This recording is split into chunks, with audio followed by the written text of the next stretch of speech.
first of all, thank you so much for having me here. And first of all, it's Wayne. Thank you. Thank Wayne, what does it mean for you to be here at Caesar's 40th anniversary? I can't tell you in terms of articulating the way I would like to. I am so thrilled to be here. I had the pleasure of coming to Atlantic City the first time playing the Steel Pier. Years and years and years ago when the horse was jumping into the tub. Diving horse, yes. And then of course I had the pleasure of being here at Caesars for so many years too. This feels home to me. It's not only the mortar and the brick, but the people who work here. The faces are the same, their kindness is the same. They care about Caesars the same. It's wonderful. Who do you admire today? I would have to say if I had to pick one performer today, it would be Lionel Richie. I have had the pleasure of knowing him for years, watching his growth, watching his talent, and watching him become the kind of human being that I aspire to be. And I think he's just great. How do you continue in show business, which is not an easy occupation? There are two things that I think that are most important. Number one, I love what I do. I love walking on stage, and it isn't contrary to what the old cliche was like, oh, you love applause. Not that at all. I love to see the smiles on people's faces, the memories that certain songs bring back to them, because everybody in that audience takes every song to a different place, because they remember certain things in their own life that happened at that time. And that's a great love for me. And to know that I can bring some happiness into people's life, I think is the reason I do what I do. There's no question about it. Is there a certain era that has been more meaningful to you, or even specifically a certain performance that really you still hold dear to your heart? Well, I think that in terms of performances, the one that immediately comes to mind always, and so that has to be the one, right? I was in Iraq entertaining our men and women in the armed forces, and it was 147 degrees on the ground, and they had a tent thing over us to keep us fairly cool. And there had been a mistake about what I was doing there. Was I just to take pictures, signing autographs, and then get on a helicopter and go to the next place, which is what they told me. But when we rounded the corner, there were 7,000 troops standing there waiting for a show. We had no instrumentation, no musicians with us, none of that. And so I took the 3 or 4 people with me and I said, they wanted a show and we're going to give them a show.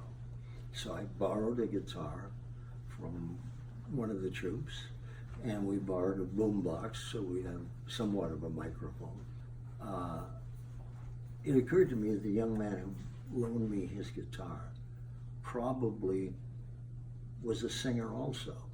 And so I asked, was a young man who loaned me a guitar, are you here? Raised his hand. Do you sing? Yes. Okay, come on up. And he sang a song. And the troops loved it, we loved it. It was a very special moment. 2 weeks later, he was killed in action. And we had the tape to send to his mother, showing how happy he was at that moment doing what he was doing. Oh, you're making me cry. And I said to my wife on the way out of there, I said, I've done a lot of shows in my life. None will be more important or as meaningful. Oh, that's beautiful. I love that story. I love it. How is the Vegas residency going? Well, I've been there my whole life. I've been there from the time I was Yes. 15, so I would call that pretty regular. In fact, believe it or not, I just celebrated my 60th year Oh my performing goodness. in Las Vegas. Oh, And, congratulations. It's home. The people are incredible. The people that live in Atlantic City and make these places work are not unlike the people in Las Vegas who live there and make these places work. They're a special breed of people. So this town and Las Vegas and the people in both places are very near and dear to my heart. Oh, that's super. So what do you think are the differences or the similarities between performing in Vegas and coming to Atlantic City? I think that probably the difference is that the people who come to Atlantic City are primarily from pretty much the same area, whether it be New York City and driving here or other places in New Jersey. And so they have something in common before they get here. Right. And so when you walk out on stage, you can find out pretty quick if you're doing the right kind of stuff, because they'll let you know, you know. And Vegas would be just the opposite. The people who come to the shows in Vegas are pretty much from all over the world. So you could be seated at a table with 20 people and everybody would be from someplace else. And so you have to handle that audience a little different than you would handle the people who come to these shows. Well, okay, one last question. Shane is my favorite. I have to know, do you have any idea how many times you have sung Shane? I do not, but I can tell you that I mispronounced it on the record.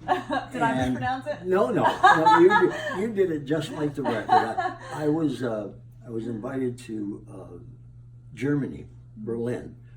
Liza Minnelli and I were doing a special there. And so the producer comes out and he says, "You will sing Dankeschön." I said, "I will not." And he said, "Why?" And I said, "Well, because I pronounce it wrong. I pronounce it the way it was written for me to sing," Sure. which it was written by Billy Crystal's uncle. The American lyric of it was written by Billy Crystal's uncle. And Bobby Darin gave me the song to record. Oh, wow. So He passed on it? no, I didn't pass No, on Bobby Darin? it. Was meant for him to record and follow his hit of Mac the Knife with it. And he was so intent to make sure that I got a hit record that he gave me the song. Oh, that's lovely too. Wow. Well, thank you so much. Well, it's my pleasure. So I have no idea how many times I've sung it, but I appreciate doing it and I'll continue.